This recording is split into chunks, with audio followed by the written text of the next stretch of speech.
Behind me is the Toyota Mirai. Now this is a second generation car.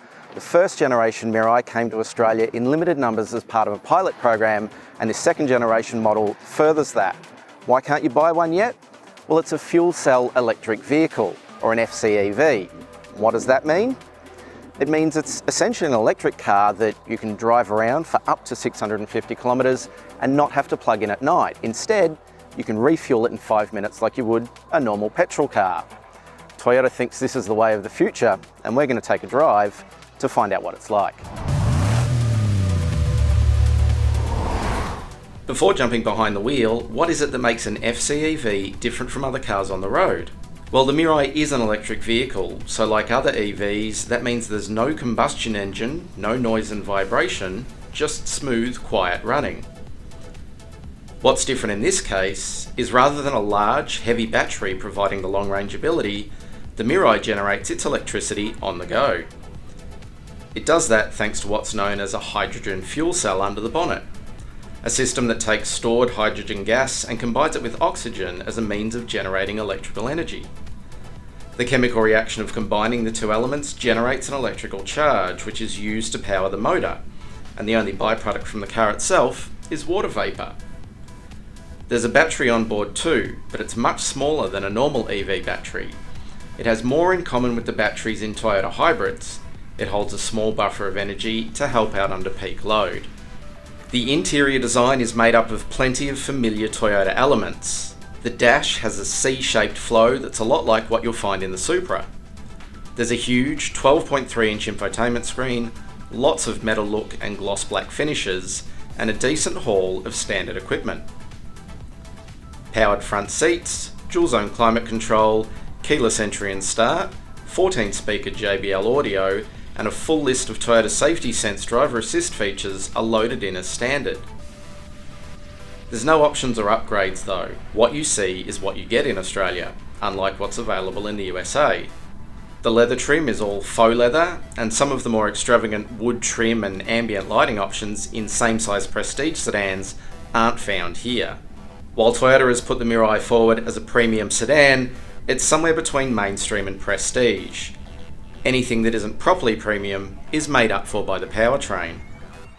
One of the requests Toyota says it got between the first and second generation cars was more space. Customers wanted to be able to put 5 people in the car. So as a result, the new platform allows that, and this car is big. It's roughly the same size as a Mercedes-Benz E-Class, and it sits on an identical wheelbase, but it worked. There's plenty of legroom, decent enough headroom. 4 definitely fit, but 5 might be a pinch. One of the hydrogen tanks is directly under the floor, so it makes the centre tunnel pretty high. But other than that, this is a genuinely premium interior. There's another 2 hydrogen tanks under the car further back as well. The Mirai can hold 5.6 kilograms of hydrogen, which might not sound like much, but that's the equivalent of around 141 litres, almost double the fuel capacity of a regular car. The battery pack lives behind the rear seat too, so boot space suffers as a result. There's 272 litres back there. That's basically the same as what you get in a Yaris hatch, and smaller than the boot in some versions of the Corolla hatch. In terms of what it's like to drive, it's actually very impressive.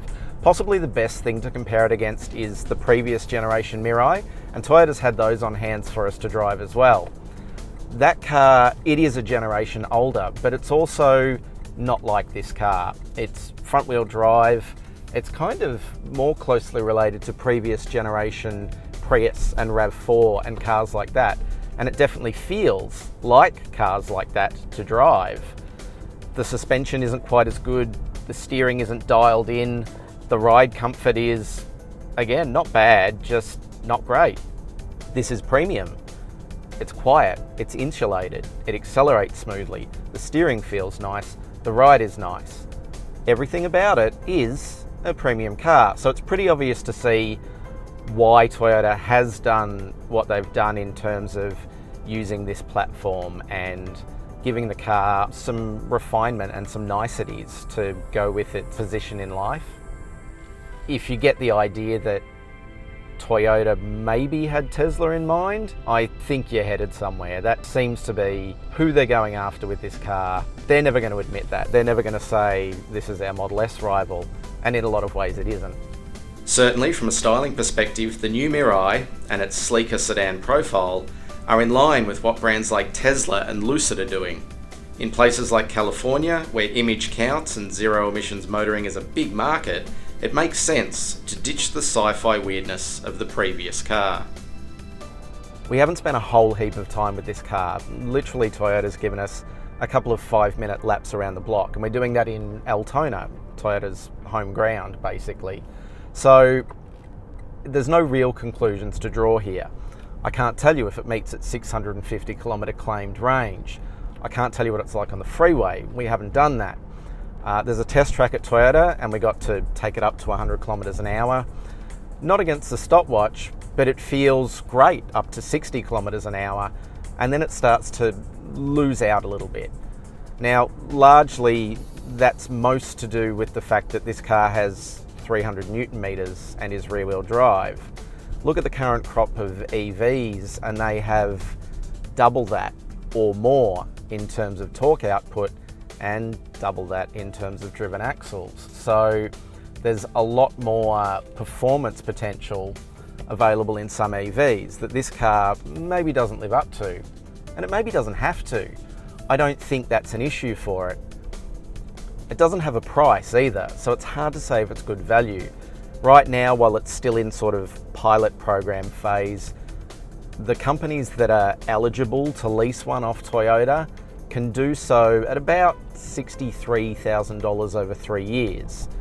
That's not outlandish, but it's not cheap, and at the end of it, there's nothing left. The car gets handed back, and that's all there is to it.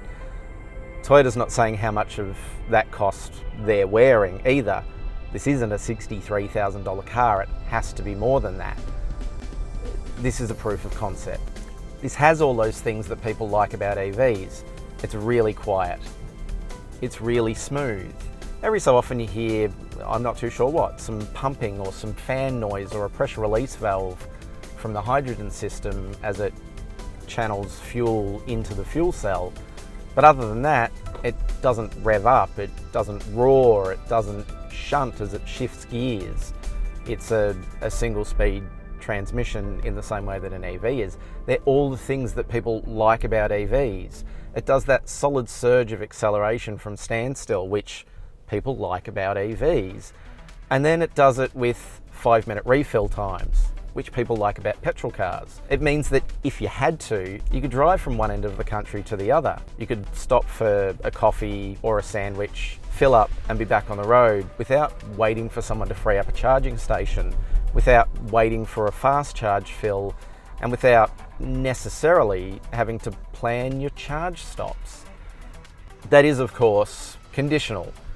Right now, there isn't actually a refueling infrastructure for cars like this. There is one coming, but that will take time. Let us know in the comments what you think of the Toyota Mirai or fuel cell vehicles in general. If you haven't already, be sure to subscribe to the channel and click the notification bell to stay up to date. And for a full review of this car and heaps more, you can check out CarAdvice.com.